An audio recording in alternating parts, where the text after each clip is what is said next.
Hello everyone, I am R Shivari and welcome to Step Up Academy. तो हम क्या कर रहे हैं इन वीडियोस में, तो आपको पता है कि हमने Step Up Academy Innovative National Test Series यानी कि सेंट्स को ज्वाइन किया है।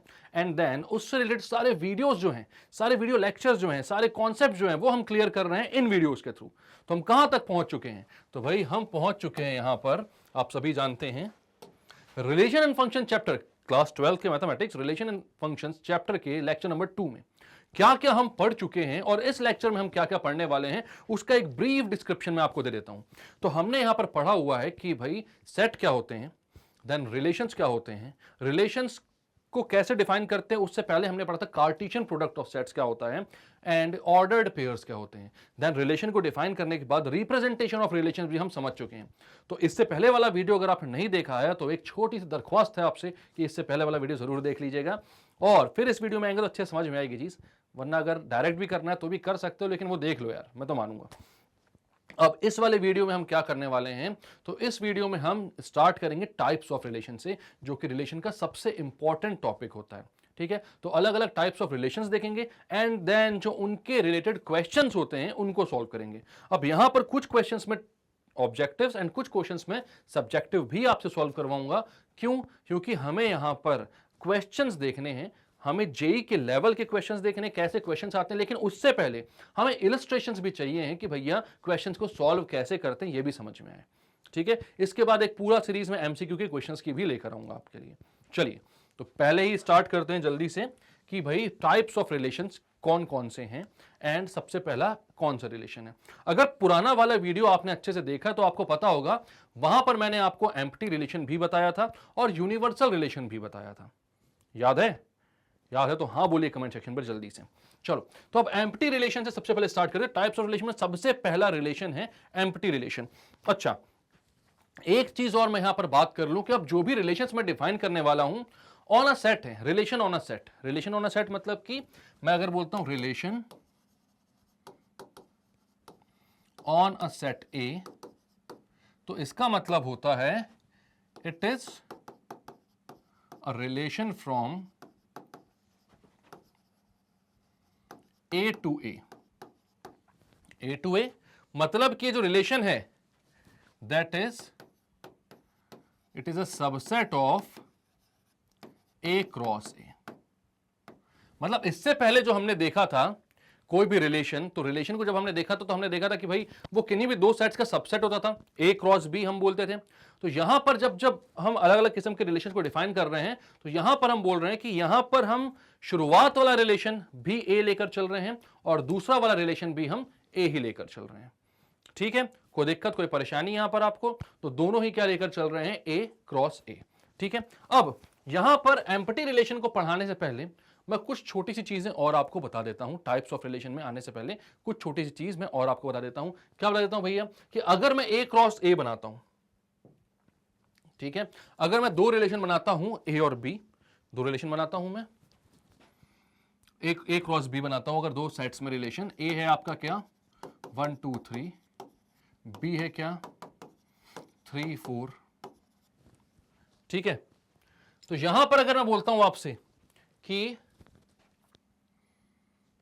ए क्रॉस बी, तो ए क्रॉस बी क्या आ जाएगा? तो वह पता है आपको 1,3 1,4। ए के सारे एलिमेंट्स बी से एसोसिएटेड होंगे, यहां पर होंगे कि नहीं होंगे? ठीक है, ए के सारे एलिमेंट्स बी से एसोसिएटेड होंगे, बी के एलिमेंट से, और हमेशा ए के एलिमेंट्स पहले आएंगे। ए क्रॉस बी बना रहे हो आप तो 1,3 1,4, देन 2,3 2,4, देन 3,3 एंड 3,4। ठीक है, अब यहां पर ये कार्टेशियन प्रोडक्ट बन गया है। अगर मैं बोलता हूं आपसे, मैं कोई भी एक रिलेशन लेता हूं R1 और ये बनाता हूं मैं 1,3 2,4। ठीक है, तो जो पहले आने वाले नंबर होते हैं, जो पहले आने वाले नंबर होते हैं वो कहलाते हैं आपके डोमेन। डोमेन क्या हो गया इसका? तो इस रिलेशन की डोमेन आ गया। पहले कौन कौन से नंबर आ रहे हैं? तो ऑर्डर्ड पेयर में जो पहले आ रहे हैं वो आ रहे हैं 1 एंड 2। तो यहां पर लिखोगे 1,2। इसको क्या बोलते हो? First element of the ordered pair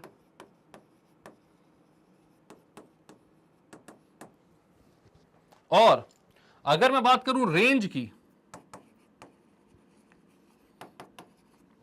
तो रेंज क्या हो गया, तो जो सेकंड एलिमेंट होता है उनका अगर आप सेट बनाओगे तो वो रेंज हो जाएगा। फर्स्ट एलिमेंट का सेट जो होता है वो डोमेन कहलाता है, सेकंड एलिमेंट का सेट क्या कहलाएगा, रेंज। ये हो गया range of relation, sorry range तो लिख दिया था आपने, ये हो गया set of second element of the relation. इसके बाद एक और टर्म आता है यहां पर, वो होता है कोडोमेन। क्या होता है, कोडोमेन। तो कोडोमेन क्या होता है भाई, तो कोडोमेन की अगर आप बात करोगे तो जो सेकंड सेट होता है ना, अगर ये रिलेशन में बोलूं R1 कहां से कहां तक था, तो R1 is a relation from A to B। R1 is a relation from A to B, A से B का रिलेशन है R1, ठीक है। तो R1 का पहला सेट है A, दूसरा सेट है B, तो जो भी दूसरा सेट होता है वही आपका क्या होता है, दूसरा सेट जो होता है वो आपका कोडोमेन होता है। वो क्या होता है, कोडोमेन, ठीक है। तो यहां पर कोडोमेन क्या हो जाएगा, तो कोडोमेन भी 3,4 हो जाएगा। बट अगर मैं बोलता आपसे A एक सेट है 1 2 3 और दूसरा सेट भी A है, मतलब रिलेशन जो बन रहा है वो बन रहा है R एक रिलेशन है फ्रॉम A टू A, मतलब A क्रॉस A आप निकाल सकते हो, Cartesian product of A with A into A निकाल सकते हो।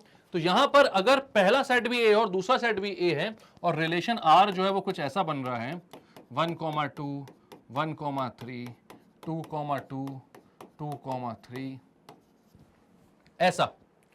अब अगर मैं पूछूं आपसे डोमेन क्या है, तो आप डोमेन बोलोगे क्या, पहले आने वाले एलिमेंट्स कौन से 1 और 2। मैं पूछूंगा रेंज क्या है, तो रेंज क्या बोलोगे आप, रेंज आप बोलोगे 2 और 3 जो बाद में आ रहे हैं। अब अगर मैं पूछता हूं कोडोमेन क्या है, तो कोडोमेन कौन सा सेट होता है, तो कोडोमेन वो सेट होता है जो कि सेकंड वाला सेट होता है, दूसरा वाला A क्रॉस B में B वाला, A क्रॉस A में दूसरा वाला A, मतलब पहला वाला A और दूसरा वाला A दोनों सेम ही होंगे ना। हालांकि क्लास 11th में सारी चीजें आपने पढ़ी हुई है, फिर भी एक क्विक रिकैप मैं आपको दे रहा हूं यहां पर। तो कोडोमेन क्या हो जाएगा 1 2 3 पूरा, ठीक है। कोई दिक्कत कोई परेशानी यहां पर आपको, तो डोमेन रेंज कोडोमेन सब कुछ क्लियर हो चुका है। अगर इस रिलेशन का इनवर्स बनाता हूं तो इनवर्स ऑफ अ रिलेशन क्या होता है,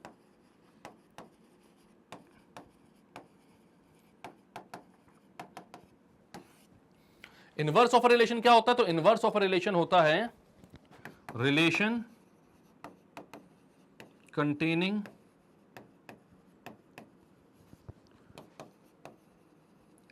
reversed ordered pair,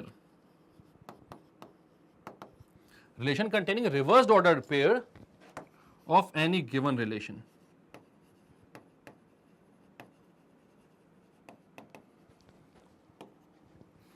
forms its inverse। और एक बात फिर से मैं बोलता हूं कि अगर आप लोगों को हैंड रिटन नोट्स चाहिए हैं तो प्लीज कमेंट सेक्शन में बता दीजिएगा, ये हैंड रिटन नोट्स भी मैं आपके लिए प्रोवाइड करवा दूंगा, ठीक है। तो इनवर्स ऑफ रिलेशन क्या होता है, relation containing reverse ordered pairs of any given relation from its forms it's inverse.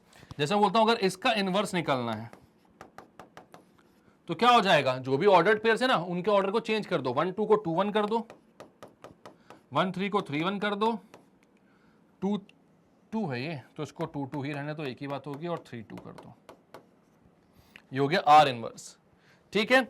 यहां पर याद रखना जो डोमेन होता है आर का, डोमेन ऑफ आर वो रेंज होता है आर इनवर्स का, और जो रेंज होती है आर की वो डोमेन होती है आर इनवर्स की। क्लियर है, तो डोमेन क्या होता है, रेंज क्या होता है, कोडोमेन क्या होता है, आर इनवर्स क्या होता है, ये सारी चीजें निकाल कर देख ली आपने, समझ ली। ये सारी चीजें जल्दी जल्दी समझते हुए चलना है क्योंकि क्वेश्चंस बहुत अच्छे से करना है फिर इसके सॉल्व, ठीक है। चलो तो अब वापस आते हैं अपन थोड़ा सा एम्प्टी रिलेशन को पढ़ते हैं क्या होता है। तो अगर मैं बोलता हूं एम्प्टी रिलेशन, मैं बोलता हूं empty relation from A to A is a relation that relates no elements of A to A। मतलब कि एम्प्टी रिलेशन एक ऐसा रिलेशन होता है जो कि ए के किसी भी एलिमेंट को खुद के साथ रिलेट नहीं करता है, ए के किसी भी एलिमेंट के साथ रिलेट नहीं करता है, ठीक है, वो एक एम्प्टी रिलेशन होता है। फॉर एन एग्जांपल अगर मैं आपसे बात करता हूं ए कॉमा बी, ए हमारा सेट में लिख देता हूं, ए एक सेट है, पहले तो ए एक सेट लिखता हूं, ए एक सेट है 1 2 3, ठीक है, तो दूसरा सेट भी ए है, मतलब 1 2 3 खुद से ही रिलेट होंगे, ठीक है।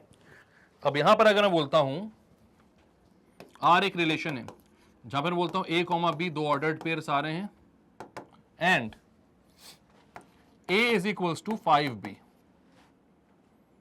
A belongs to A and B belongs to A, दोनों किसको बिलोंग कर रहे हैं, A को ही बिलोंग कर रहे हैं। अब यहां पर देखो भाई, कोई भी एलिमेंट ऐसा है जो दूसरे के 5 टाइम्स होगा, 5 टाइम्स होगा, मतलब अगर पहला एलिमेंट 1 बोलते हो तो क्या 5 आ रहा है, यहां पर नहीं आ रहा है। पहला एलिमेंट 2 बोलते हो तो 2 इंटू 5 10 भी नहीं आ रहा है। पहला एलिमेंट 3 बोलते हो 3 इंटू 5 15 भी नहीं आ रहा है। तो ये कैसा रिलेशन हो जाएगा, एम्प्टी रिलेशन, मतलब ये भी क्या हो जाएगा, 5। आई बात समझ में। तो अगर मैं बोलता हूं एम्प्टी रिलेशन को डिफाइन करो, तो एम्प्टी रिलेशन क्या होता है, empty relation from A to A cross A is a relation that relates no element of A to A, ठीक है। तो ये ए क्रॉस ए का सबसेट तो होता है, क्योंकि भैया empty set is a subset of every set. चलो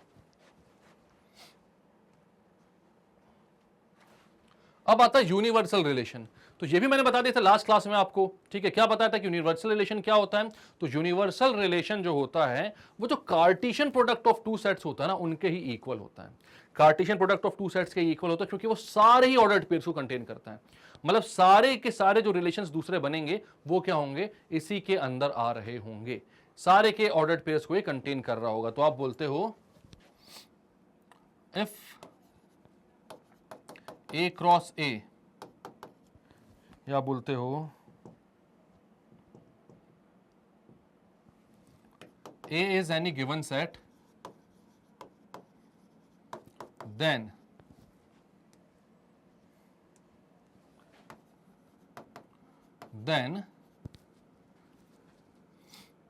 a relation which is equal to A cross A forms universal relation. एक रिलेशन जो कि किसके इक्वल है, ए क्रॉस ए के इक्वल है, वो क्या फॉर्म करता है, एक यूनिवर्सल रिलेशन फॉर्म करता है। बात समझ में आ रही है आपको, कोई दिक्कत कोई परेशानी। तो आपने बोला if A is any given set then a relation which is equal to A cross A forms a universal relation. जैसे मैं बोलता हूं ए अगर एक रिलेशन, एक सेट है 1 2, ठीक है, तो ए क्रॉस ए क्या हो जाएगा, हो जाएगा 1 1 1 2 2 1 2 2, सारे ही एलिमेंट्स आ गए इसमें, ठीक है।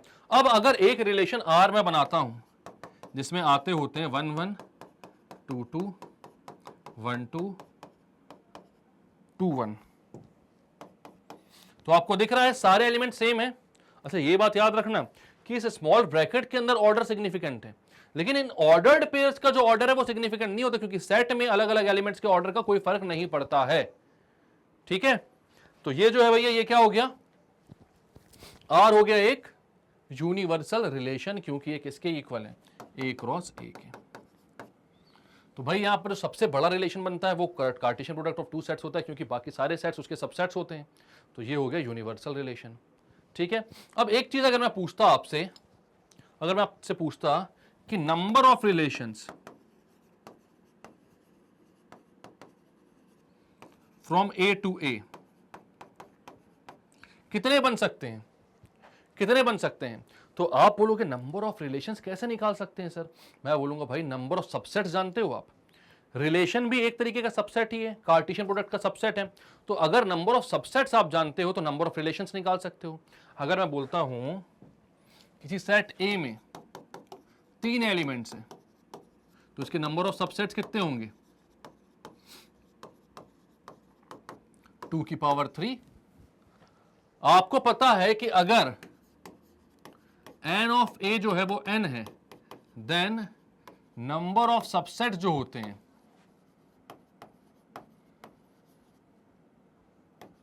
वो हो जाते हैं 2 की पावर n। अगर इसका प्रूफ चाहिए तो बताइएगा, उस पर भी वीडियो बनाऊंगा, बड़ा बेहतरीन तरीके से करवाता हूं मैं। और जब भी ऑफलाइन क्लास में पढ़ाता हूं ना मैं, तो सेट के साथ साथ 2 और चैप्टर्स कवर कर लेता हूं, set relation and function, sorry set binomial theorem and permutations and combinations. ये तीनों चीजें कवर कर लेता हूं मैं, एक साथ खत्म हो जाती हैं।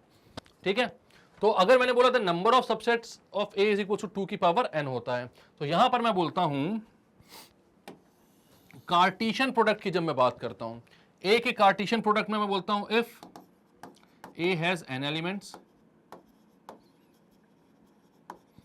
Then a cross a, number of elements in a cross a, तो वो कितना हो जाएगा? n इंटू n, मतलब n square.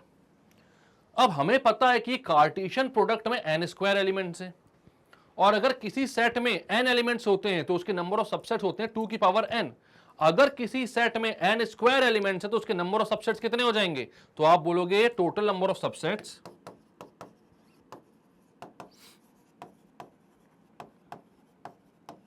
Of a cross a, ये हो जाएगा n square, sorry a cross a में n स्क्वायर एलिमेंट्स है तो इसके सबसेट्स कितने हो जाएंगे? तो हो जाएगा 2 की पावर n स्क्वायर, और यही होता है number of relations on a set, किसी भी एक सेट पे। अगर मैं बोलता a और b अलग अलग 2 सेट हैं, ठीक है, n of a into B, मैं बोलता अगर n ऑफ a आपके पास m है, n ऑफ b आपके पास n है, तो n of a into B हो जाता, एक a और b का कार्टेशियन प्रोडक्ट हो जाता n इंटू m। तो नंबर ऑफ रिलेशंस या नंबर ऑफ सबसेट्स कितने हो जाते हैं इसके?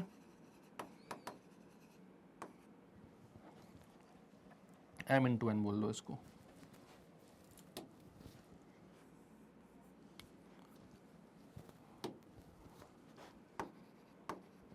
तो नंबर ऑफ रिलेशंस कितने हो जाते हैं? 2 की पावर mn। ठीक है, अगर ऑन अ सेट है तो भैया n स्क्वायर हो जाएगा, क्योंकि number of relations a, number of elements a में उतने ही होंगे जितने a में है, एक ही सेट की बात कर रहे हैं। और यहां पर अगर b है तो a इंटू बी में m इंटू n एलिमेंट्स हो जाएंगे, तो इनके नंबर ऑफ रिलेशन हो जाएंगे 2 की पावर mn। क्लियर है बात? तो कुछ चीजें आपको और समझानी थी मेरे को, मैंने वो भी समझा दी आपको यूनिवर्सल रिलेशन के साथ। ठीक है, तो अभी तक आपने क्या क्या पढ़ लिया है? तो अभी तक आपने पढ़ लिया है भैया कि क्या होता है कार्टेशियन प्रोडक्ट अच्छे से। इसके बाद नंबर ऑफ एलिमेंट्स कितने होते हैं कार्टेशियन प्रोडक्ट में, साथ में आपने पढ़ लिया कि number of elements in a relation कितने होते हैं, ठीक, सॉरी नंबर ऑफ कितने रिलेशंस बन सकते हैं ये भी पढ़ लिया है आपने। ठीक है, 2 की पावर n स्क्वायर वो भी पढ़ लिया है, सारी चीजें आपने देख ली हैं। चलो, तो अब आ चुके हो आप और इंपॉर्टेंट टाइप्स ऑफ रिलेशन में। ठीक है, तो यहां पर सबसे पहला जो होता है वो होता है आइडेंटिटी रिलेशन। ठीक है, तो आप क्या बोलोगे? Identity relation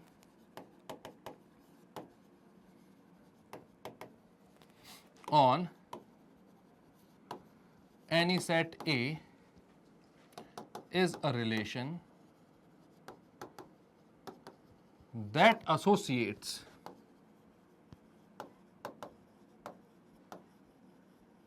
every element of A to itself।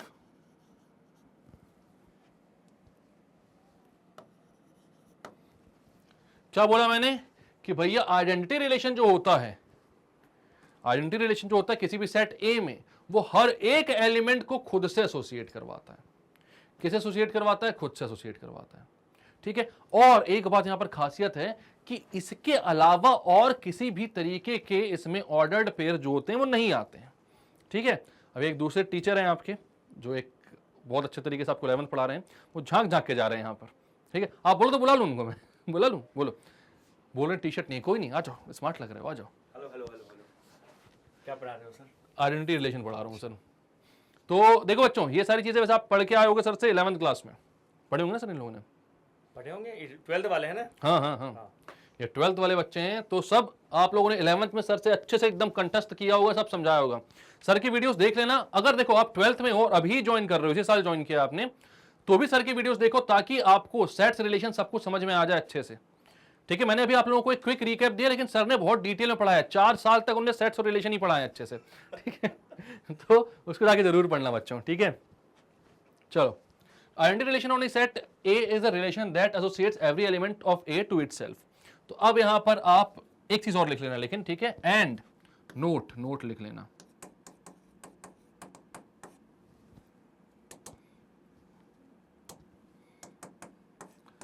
It must not contain any other ordered pair।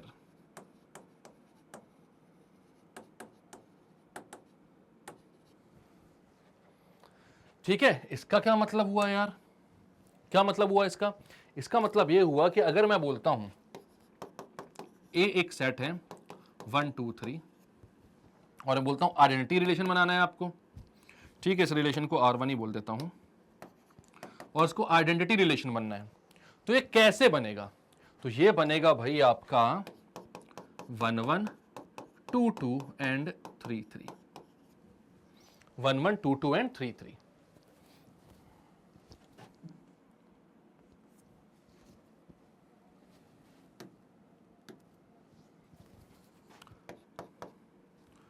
ठीक है, मतलब क्या लिखा हुआ यहां पर? Identity relation on any set A is a relation that associates every element of A to itself. हर एक एलिमेंट को इटसेल्फ खुद से ही रिलेट करवाएगा। ठीक है, हर एक एलिमेंट को एसोसिएट करवाना जरूरी है और इसके अलावा कोई और ऑर्डर्ड पेयर नहीं बन सकता इसमें। जैसे मैं बोलता हूं ये आइडेंटिटी रिलेशन है कि R1, हाँ है। अगर मैं बोलता हूं R2 1 1 2 2, क्या ये आइडेंटिटी रिलेशन है? तो आप बोलोगे नहीं है। क्यों? क्योंकि इसने सारे एलिमेंट्स को खुद से रिलेट नहीं करवाया। यहां पर 3 भी एक एलिमेंट था, इसको भी खुद से रिलेट करवाना चाहिए था, बट ये नहीं करवा पाया, तो ये हो गया आइडेंटिटी रिलेशन नहीं हो गए। 3 3 नहीं यहां पर, तो इसको बोलोगे नॉट एन आइडेंटिटी रिलेशन। इसके बाद आप बोलते हो R3 1 1 2 2 3 3, ये सब आ गया और एक 2 1 आ गया, एक अलग ऑर्डर्ड पेयर आ गया। तो आप बोलोगे ये भी आइडेंटिटी रिलेशन नहीं, क्योंकि भाई यहां पर 10 रुपए का नोट देखो मैंने लिखा हुआ है यहां पर। ठीक है, कितने का नोट है? 10 रुपए का। It must not contain any other ordered pair, मतलब कि सारे ऑर्डर्ड पेयर सिर्फ वो वाले होने चाहिए जो खुद को खुद से एसोसिएट करवा रहे हैं। दूसरों को एसोसिएट करवाने वाले ऑर्डर्ड पेयर जो होते हैं वो यहां पर हमें जरूरी नहीं है, हमें नहीं चाहिए वो। ठीक है, तो ये आइडेंटिटी रिलेशन होगा क्या? ये भी नहीं होगा। तो एकमात्र आइडेंटिटी रिलेशन होगा R1। ठीक है, अगर मैं यहां पर इसका एरो डायग्राम बनाता हूं, ये सेट A है और दूसरा सेट भी A है, क्योंकि हमने रिलेशन R बनाया है फ्रॉम A टू A। ठीक है, तो ये हो जाएगा 1 2 3 1 2 3 and every element associated to itself. बात क्लियर है? तो आइडेंटिटी रिलेशन क्या हो चुकी है? कोई दिक्कत, कोई परेशानी आपको नहीं?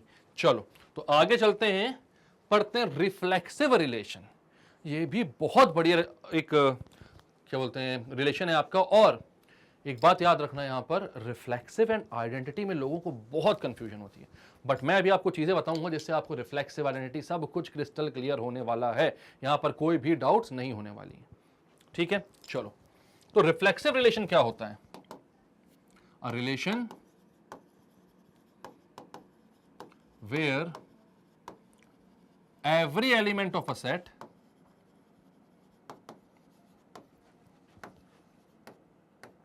is associated to itself। अब आप बोलोगे कि सर ये तो वही हो गया आइडेंटिटी रिलेशन वाला, तो यहां का नोट लिख लो 20 रुपए का। वहां पर क्या लिखा हुआ था कि भाई दूसरे जो ऑर्डर्ड पेयर्स हैं वो परमिटेड नहीं है, वो अलाउड नहीं है भाई। तो यहां पर लेकिन ऐसा नहीं है, आप क्या बोलोगे? Other ordered pairs can be included in the relation. मतलब क्या बोला इसने कि भाई देखो, हमारा सबसे पहला कर्तव्य यह है कि हर एक एलिमेंट को खुद से एसोसिएट करवा दो, और अगर ये करवा चुके हो तो उसके बाद बाकी जो ऑर्डर्ड पेयर लाना है लेकर आ जाओ, हमें फर्क नहीं पड़ता है, हम रिफ्लेक्सिव हो चुके हैं। बात समझ में आ रही है? तो आपने क्या बोला, आप बोलते हो आर जो है, सॉरी ए जो है वो 1 2 3 बना लो सबसे पहले। तो ए 1 2 3 बन गया आपका। अब आप बोलते हो आर एक रिलेशन है, 1 1 2 2 3 3, ये रिफ्लेक्सिव है क्या? हाँ बिल्कुल है। जो आइडेंटिटी रिलेशन है वो भी रिफ्लेक्सिव होगा, कोई दिक्कत नहीं है, ठीक है। जरूरी नहीं है कि इंक्लूड करना ही है दूसरे ऑर्डर पेयर को, लेकिन दूसरा है तो उसको फर्क भी नहीं पड़ता। अब मैं बोलता हूं R2 1 1 2 2 3 3 1 2 2 3। 1 खुद से एसोसिएटेड है, 2 भी खुद से एसोसिएटेड है, 3 भी खुद से एसोसिएटेड है, बाकी इसमें जो भी ऑर्डर्ड पेयर आ रहे हैं इसको फर्क नहीं पड़ रहा है। हाँ, उसके कार्टेशियन प्रोडक्ट के सबसेट होने चाहिए, जरूरी है, ठीक है। तो यहां पर ये रिफ्लेक्सिव होगा क्या? हाँ ये भी होगा। अब आप बोलते हो R3 1 1 3 3 2 3, ये रिफ्लेक्सिव होगा क्या? नहीं, सही बोल दिया आप तुरंत से। क्या बोले कि नहीं ये रिफ्लेक्सिव? मैंने बोला बिल्कुल सही। क्यों नहीं है? क्योंकि भैया 1 खुद से एसोसिएटेड है, 3 खुद से एसोसिएटेड, लेकिन 2 का 2,2 कहां गया? वो गायब हो गया। हर एलिमेंट को खुद से एसोसिएटेड होना चाहिए, तभी वो क्या बनेगा? रिफ्लेक्सिव, जैसे आइडेंटिटी में बनता है, ठीक है। यहां पर एक इंपॉर्टेंट चीज लिख लो, every identity relation is reflexive but reverse need not be true, ठीक है। but every reflexive relation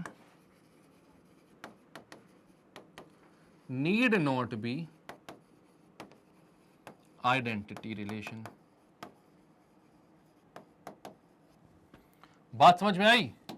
क्या बोला कि हर रिफ्लेक्सिव रिलेशन, सॉरी हर आइडेंटिटी रिलेशन, जैसे आइडेंटिटी था, ये आइडेंटिटी रिलेशन था, ये रिफ्लेक्सिव है, हाँ है, बट ये रिफ्लेक्सिव है लेकिन ये आइडेंटिटी नहीं है। तो ये नोट लिखना बहुत इंपॉर्टेंट है। तो आइडेंटिटी क्लियर है, रिफ्लेक्सिव क्लियर है, तीसरे नंबर का रिलेशन क्या होता है भाई? ये देखो, तो ये भैया सिमेट्रिक रिलेशन। सिमेट्रिक रिलेशन का क्या मतलब होता है कि यहां पर अगर मैं बोलता हूं if any ordered pair A, B belongs to R, और इस रिलेशन को सिमेट्रिक होना है, ठीक है। क्या बोला मैंने? कोई ऑर्डर्ड पेयर है और A, B बिलोंग कर रहा है R को, और इसको होना है सिमेट्रिक। तो सिमेट्रिक का मतलब क्या होता है? अगर A, B आ रहा है तो इसका reverse ordered pair B, A should also belongs to R।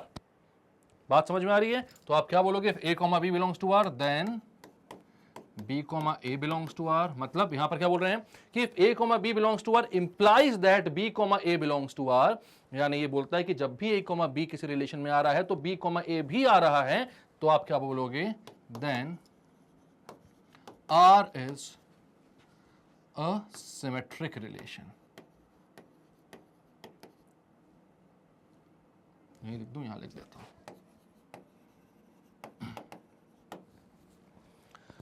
अब इसके एग्जांपल्स तो बहुत आसान होते हैं भैया, बहुत आसानी से समझ सकते हो आप। अगर मैं बोलता हूं यहां पर कि A है आपके पास 1, 2, 3 एक सेट, और R है relation from A to A। मैं बोल रहा हूं अगर इसमें 1, 2 आ रहा है तो 2, 1 आ रहा है, 2, 3 आ रहा है एंड 3, 2 आ रहा है, तो भैया ये क्या है आपका? सिमेट्रिक है क्या?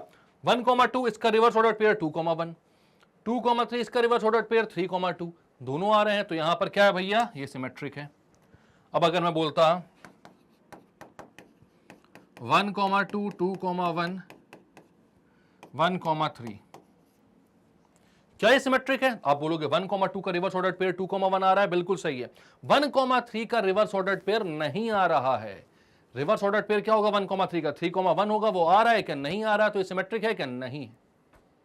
आ रही बात समझ में? तो आप बोलोगे सिमेट्रिक नहीं है। अब आप बोलते हो R3, यहां क्या बोलोगे? 1, 1 आ रहा है, 2, 2 आ रहा है, 3, 3 आ रहा है, क्या ये सिमेट्रिक है? क्या ये रिलेशन सिमेट्रिक है? एक मिनट, ये तो आइडेंटिटी है ना? हाँ, और आइडेंटिटी रिलेशन तो रिफ्लेक्सिव भी होते थे, तो ये आइडेंटिटी और रिफ्लेक्सिव दोनों है, क्या ये सिमेट्रिक भी हो जाएगा? सोचो जल्दी से बताओ। बिल्कुल हो जाएगा। क्यों? आप बोलोगे यहां पर 1,1, इसका रिवर्स ऑर्डर्ड पेयर क्या होगा? वो भी 1,1 होगा। तो भैया ये तो उल्टा सीधा एक समान ऑर्डर्ड पेयर है, तो इसका रिवर्स तो ऑलरेडी आ रहा है। 2,2 का रिवर्स भी 2,2 और वो तो आ ही रहा है। 3,3 का रिवर्स ऑर्डर पेयर भी 3,3 और वो तो आ ही रहा है। तो भैया यहां पर जो आइडेंटिटी रिलेशन है ये रिफ्लेक्सिव भी हो गया, सॉरी रिफ्लेक्सिव तो हो चुका, सिमेट्रिक भी हो गया। तो ये भी क्या है? सिमेट्रिक। यहां पर ये भी लिख सकते हो आप, एवरी आइडेंटिटी रिलेशन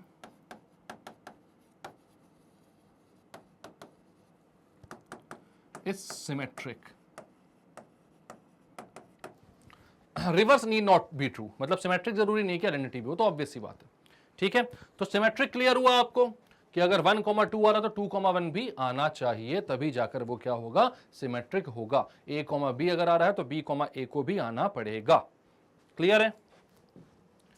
नेक्स्ट है ट्रांजिटिव रिलेशन, और यहां पर बहुत सारे स्टूडेंट्स इवन टीचर्स भी गड़बड़ कर देते हैं, इस रिलेशन की डेफिनेशन को अच्छे से समझ ही नहीं पाते हैं। तो आप लोग अच्छे से समझिएगा। ठीक है, इस रिलेशन में क्या बोला जाता है? If A, B belongs to any relation R, A, B किसी रिलेशन R को बिलोंग करता है, एंड B, C भी बिलोंग करता है उस रिलेशन R को। अब यहां पर देखने, सोचने, समझने, परखने वाली बात यह है कि ये A, B मतलब कि यहां पर दो सेकंड, और सेकंड अपना क्या है? सेकंड एलिमेंट है वो B है, यहां पर पहला एलिमेंट B है। मतलब कि एक ऑर्डर्ड पेयर ऐसा है जो B पर खत्म हो रहा है, और दूसरा एक ऑर्डर्ड पेयर ऐसा मिल रहा है जो B से स्टार्ट हो रहा है। अगर ऐसे दो ऑर्डर्ड पेयर किसी रिलेशन में मौजूद हैं तो एक तीसरी कंडीशन फिर होना कंपलसरी हो जाती है अगर इसको ट्रांजिटिव होना है तो, और वो कंडीशन होती है कि A, C इसका पहले वाला और इसका आखिरी वाला, इनके ऑर्डर्ड पेयर को भी इस रिलेशन में होना पड़ेगा। अगर A, B बिलोंग करता है R को और B, C बिलोंग करता है R को, तो A, C को भी R को बिलोंग करना पड़ेगा, तब जाके वो रिलेशन क्या होगा? ट्रांजिटिव होगा, वरना वो रिलेशन ट्रांजिटिव नहीं होगा। आ रही है बात समझ में? तो अब यहां पर आप क्या बोलोगे ट्रांजिटिव के लिए? कि अगर मैं बोलता हूं A एक रिलेशन है, ठीक है, सॉरी एक सेट है, 1 2 3 R रिलेशन है, R1 लिख देता हूं, ठीक है। यहां पर क्या आ रहा है? 1 2 आ रहा है, 2 3 आ रहा है, एंड 1 3 भी आ रहा है। तो यहां पर क्या दिख रहा है? 1, 2 ये 2 पे खत्म है, 2, 3 ये 2 से स्टार्ट हो रहा है, तो इसका पहला और इसका आखिरी को भी एक ऑर्डर्ड पेयर बनाना चाहिए, तो 1, 3 बन रहा है। ठीक है, अब इसके अलावा क्या किसी ऑर्डर्ड पेयर में ऐसा हो रहा है कि एक जहां पे खत्म हो रहा हो दूसरा वहां से स्टार्ट हो रहा हो? ये 1 से स्टार्ट हो रहा है, लेकिन 1 से खत्म होने वाला कोई ऑर्डर्ड पेयर नहीं है।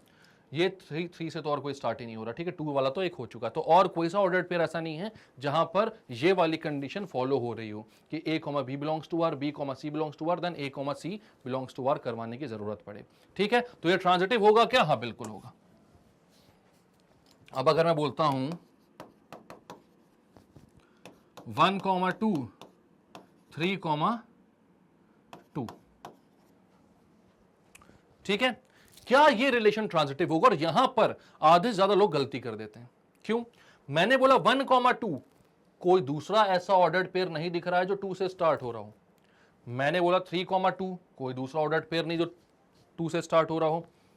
3 से खत्म होने वाला ऑर्डर्ड पेयर कोई नहीं है, 1 से खत्म होने वाला कोई ऑर्डर्ड पेयर नहीं है। मतलब इस रिलेशन में सेकंड वाली कंडीशन तक हम पहुंच नहीं पा रहे हैं। पहली वाली है A, B belongs to R, लेकिन B, C बिलोंग नहीं करता R को।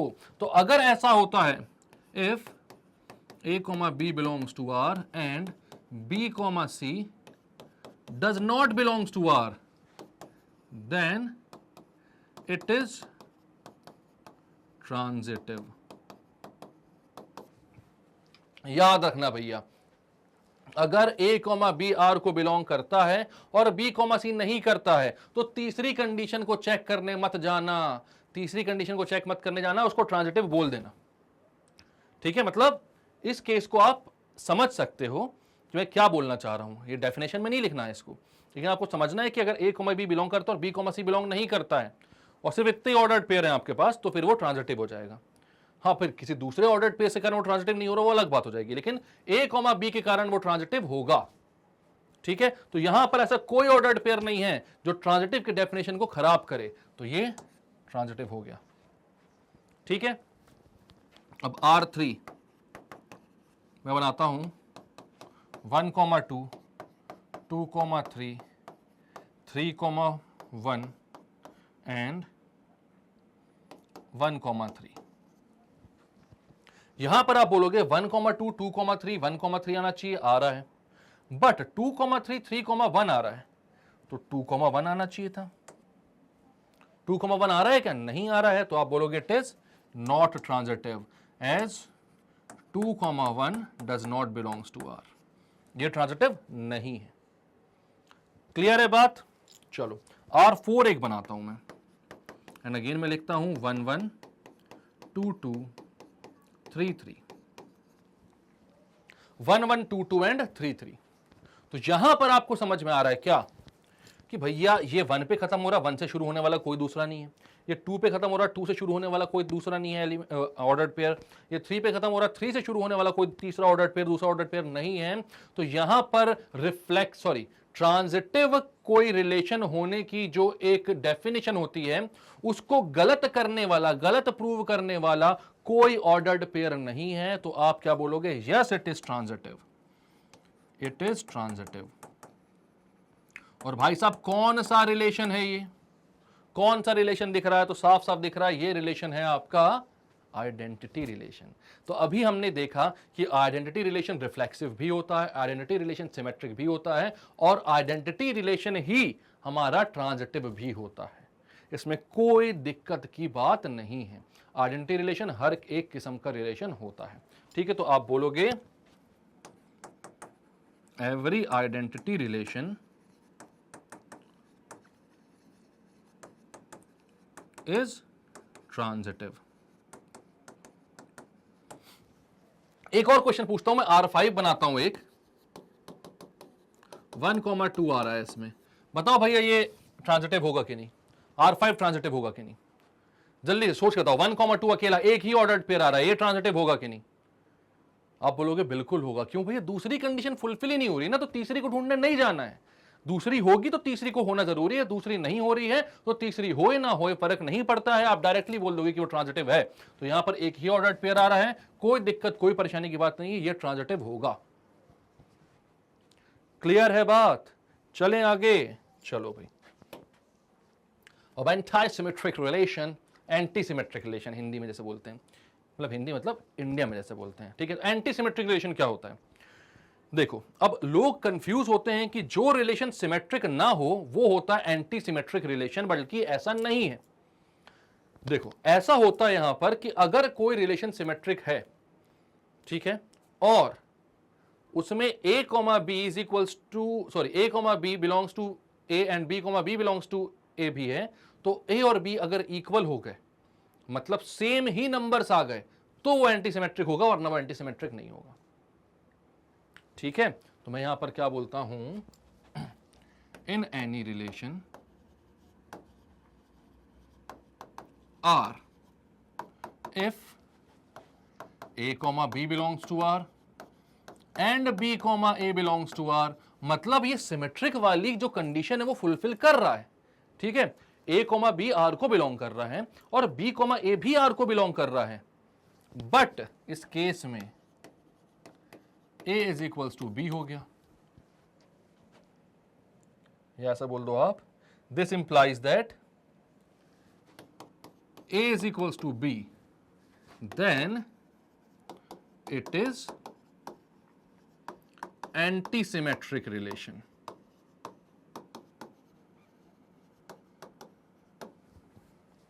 कौन सा रिलेशन हो गया? एंटी सिमेट्रिक रिलेशन हो गया।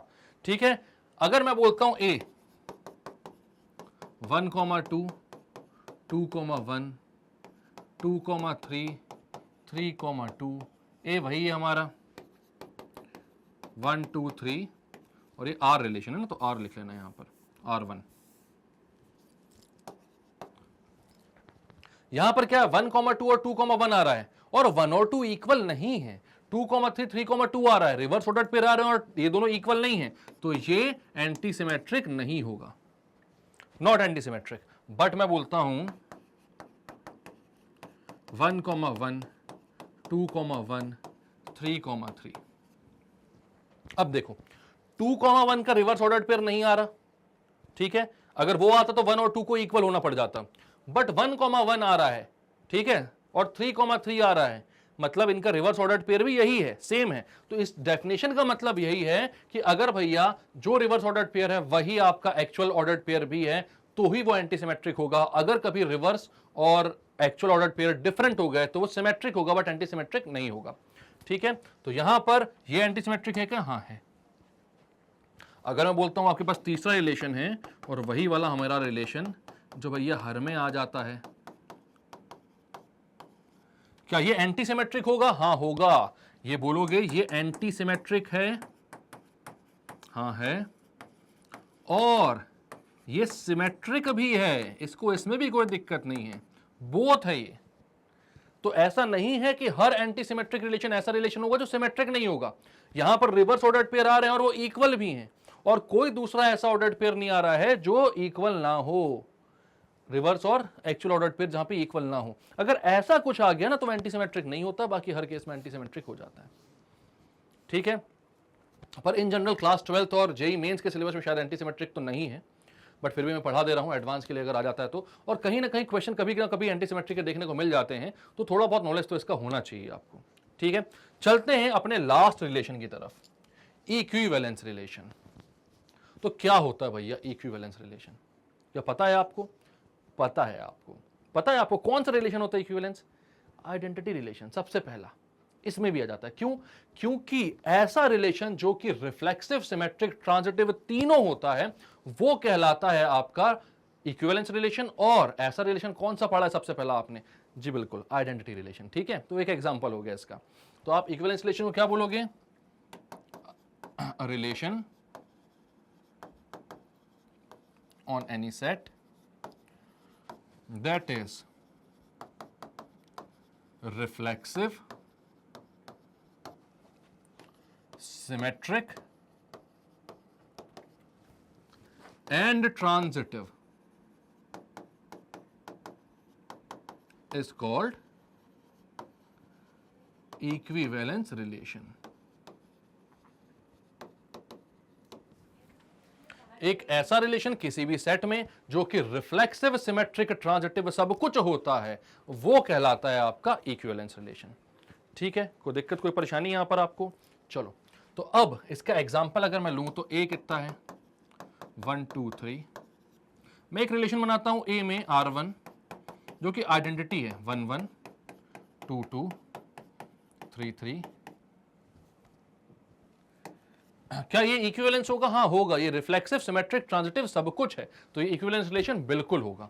इसके बाद एक दूसरा रिलेशन बनाता हूं जो कि बेसिकली एक यूनिवर्सल रिलेशन है। हर ऑर्डर्ड पेयर्स को यहां पर वो क्या कर रहा है? रिलेट कर रहा है। क्या कर रहा है भैया? रिलेट कर रहा है, ठीक है।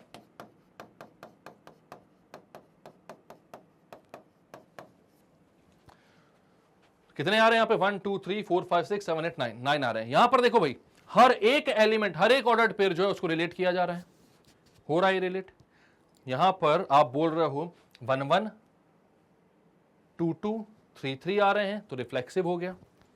1 2 आ रहा है तो 2 1 आ रहा है, 1 3 आ रहा है तो 3 1 आ रहा है, 2 3 आ रहा है तो 3 2 आ रहा है, ये सिमेट्रिक हो गया। और 1 2 आ रहा है, 2 3 आ रहा है तो 1 3 भी आ रहा है, मतलब हर एक चीज जो है वो यहां पर फुलफिल हो रही है, तो ये भी एक क्या हो गया? Equivalence relation. आइडेंटिटी और यूनिवर्सल, ये कौन सा रिलेशन है? यूनिवर्सल है, क्योंकि जो कार्टेशियन प्रोडक्ट में सारे एलिमेंट्स आ रहे थे वो सब यहां पर आ रहे हैं। तो एक रिलेशन जो कि आइडेंटिटी भी है, एक रिलेशन जो कि यूनिवर्सल रिलेशन भी है, ठीक है। मतलब आइडेंटिटी रिलेशन भी इक्विवेलेंस रिलेशन है, यूनिवर्सल रिलेशन भी इक्विवेलेंस रिलेशन है। आ रही बात समझ में? कोई दिक्कत, कोई परेशानी? तो क्या क्या पढ़ा इस वीडियो में आपने? तो आपने इस वीडियो में पढ़ लिया है थैंक यू वेरी मच। समझ में आ रहा होगा कि वीडियो को हम लोग करने वाले हैं खत्म। इस वीडियो में आपने पढ़ लिया types of relation. Types of relation से पहले आपने domain, range and inverse of relation भी समझ लिया, ठीक है। तो ये सारे जो कॉन्सेप्ट्स हैं अब दुरुस्त हो चुके हैं आपके रिलेशन के लिए पूरी तरीके से। अब आगे क्या करना है, तो इनसे रिलेटेड सारे क्वेश्चंस को सॉल्व करना है। तो इसके बाद का जो वीडियो है यार वो बहुत इंपॉर्टेंट होने वाला है। मैं चाहूंगा कि उसको लगाने से पहले, उसको सॉल्व करने से पहले, उस वीडियो पे जाने से पहले इन वीडियोस को एक बार और रिवाइज कर लो आप। अगर कोई भी कॉन्सेप्ट कहीं पर मिस हुआ हो तो आप कभी भी पूछ लो मेरे से, ठीक है। अगले वीडियो में मैं लेकर आ रहा हूं आपके लिए सारे अच्छे अच्छे क्वेश्चंस। उन क्वेश्चंस को हम करेंगे सॉल्व, सबको अच्छे से मैं एक्सप्लेन करूंगा, कुछ इलस्ट्रेशंस होंगे, कुछ एग्जांपल्स होंगे, अच्छे से सारी चीजें डिस्कस करते हुए सारे कॉन्सेप्ट्स को एकदम क्रिस्टल क्लियर करते हुए चलेंगे, ठीक है।